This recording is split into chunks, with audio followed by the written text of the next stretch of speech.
ओम नमः शिवाय प्रणाम। यक्षिणी साधना किस प्रकार से की जाती हैं और उनके कुछ प्रभाव होते हैं, वो क्या होते हैं? तो आज के वीडियो में इस बात पर चर्चा करेंगे। आप वीडियो को लाइक शेयर और इस चैनल को सब्सक्राइब जरूर करें। देखिए, यक्षिणी साधना होती हैं जो विशेषकर तामसिक साधनाओं में गिनी जाती हैं और सामान्य साधक के लिए ये साधना उग्र भी होती है। सामान्य बोले तो नॉर्मल जो साधक होता है, जो अध्यात्म से कम जुड़ा हुआ होता है और तंत्र में ऐसी शक्तियों से जुड़ा हुआ होता है, उस पर ये प्रभाव भी डालती है। यक्षिणी साधना को सिद्ध करने के लिए उसमें विधान के अनुसार तो माना जाता है कि हर रोज की पैर के तीनों पैर में इसके मंत्रों का जप किया जाता है, जो कि एक प्राचीन काल से किसी न किसी किताबों में ऐसे लिखा हुआ आपको मिल जाएगा। लेकिन इसमें ये प्रभाव है कि अगर आप किसी तांत्रिक साधक या कोई अघोरी वगैरह होते हैं, उनसे जाके भेंट करके अगर ऐसी शिक्षाएं ग्रहण करते हैं तो आपको कुछ समय में ये शक्तियां हैं वो प्राप्त हो जाती हैं और उनकी सिद्धियां भी हो जाती हैं। ये शक्तियां सिद्ध करने पर जो साधक इनसे जुड़ा हुआ होता है, उसके साथ में ये सब कुछ वो पूर्ति करने को तैयार रहेगी जो आपको आवश्यकता की है। इस जिंदगी में क्या क्या आवश्यकता है, शायद धन है या कुछ भी है, तो पॉइंट आता है यही कि धन होता है, धन से आप कुछ भी खरीद सकते हैं, चाहे वो जमीन है, घर है, गाड़ी है, बंगले हैं, सब कुछ। तो हर इंसान का यही महत्व होता है कि कोई न कोई करने के पीछे उसका उद्देश्य यही रहेगा कि वो धन प्राप्ति करता है। तो यक्षिणी साधना से आपको काफी कुछ ज्ञान भी मिलता है, ऐसी बात नहीं है कि ज्ञान नहीं मिलता है। किसी अदृश्य राज को आप पता कर सकते हो, किसी के इंसान के बारे में या कोई जमीन की आंतरिक स्थिति है उसके बारे में, या किसी जन्म की किसी न किसी प्रकार की कोई घटना है तो उसके बारे में भी आप पता कर सकते हैं। यक्षिणी साधना से बहुत कुछ हासिल भी किया जा सकता है और बहुत कुछ खोया भी जा सकता है। ये साधनाएं जब आप इनसे जुड़े हुए होते हैं तब तक आपको बहुत कुछ फायदा भी देती हैं, और जब इनसे आप दूर होते हैं वैसे वैसे आपके जो पास में होता है, जो इनसे संबंधित प्राप्त हुआ कुछ होता है, वो धीरे धीरे समाप्त होना भी शुरू हो जाता है।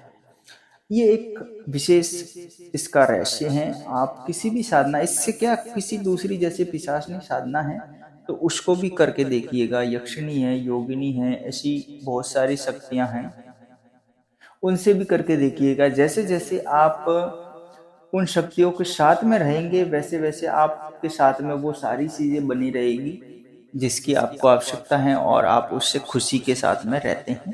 लेकिन जैसे जैसे आप दूरी बनाते रहेंगे वैसे वैसे वो शक्तियों के जो प्रभाव होते हैं, उनके कारण वो जो भी आपके पास में वस्तुएं होती है, धन होती है, दौलत होती है, आपके स्वभाव होते हैं, आपके रिश्ते नाते होते हैं, वो भी धीरे धीरे धीरे धीरे समाप्त होते जाते हैं।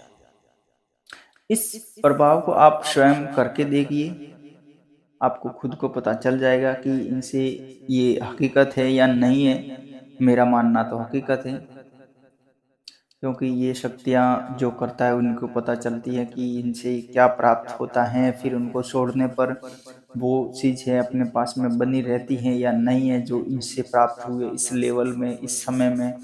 मान लीजिए आप 3 महीने से, आप पिछले 3 महीने से कोई एक साधना कर रहे हैं, जिनमें आप किसी कामना को लेकर वो साधना की है और आप उस कामना को प्राप्त कर लिए हैं, और आप जैसे ही 3 महीने बाद में वो करेंगे तो वापस वो कामना जो आपके पास में जुड़ी हुई है वो छूटती जाएगी। ये होता है, इनका साइड इफेक्ट भी होता है।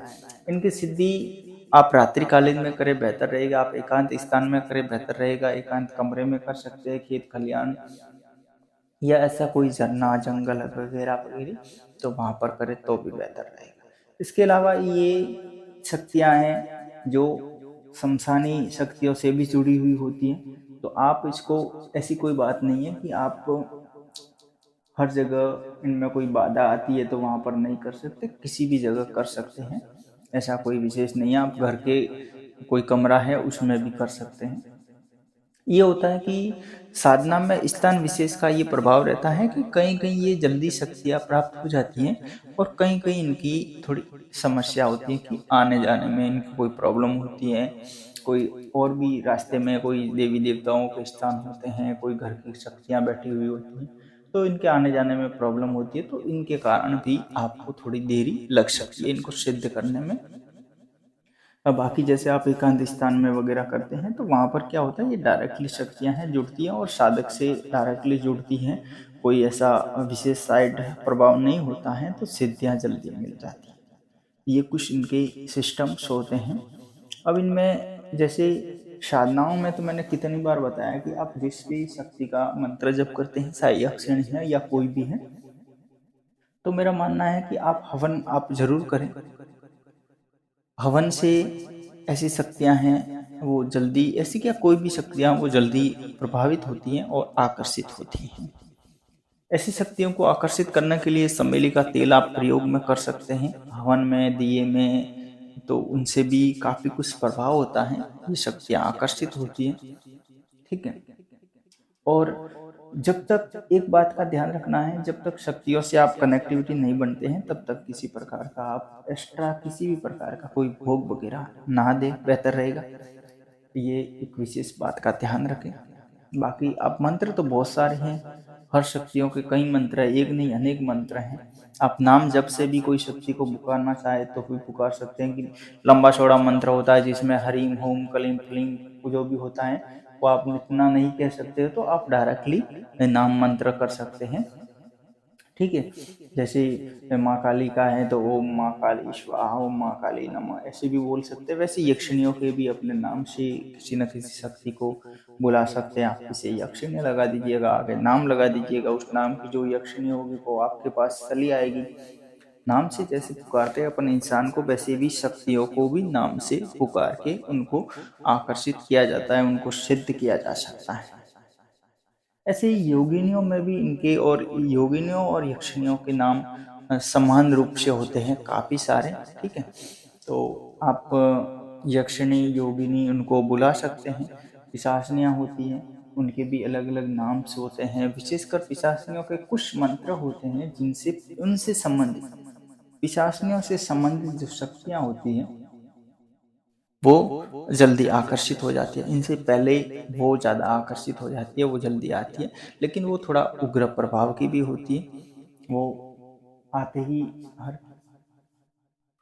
तो आप समझिए कि ये कुछ नियम है, आप करके इस साधना में लाभ ले सकते हैं। आपको ये वीडियो अच्छा लगे लाइक शेयर सब्सक्राइब जरूर कीजिएगा। धन्यवाद।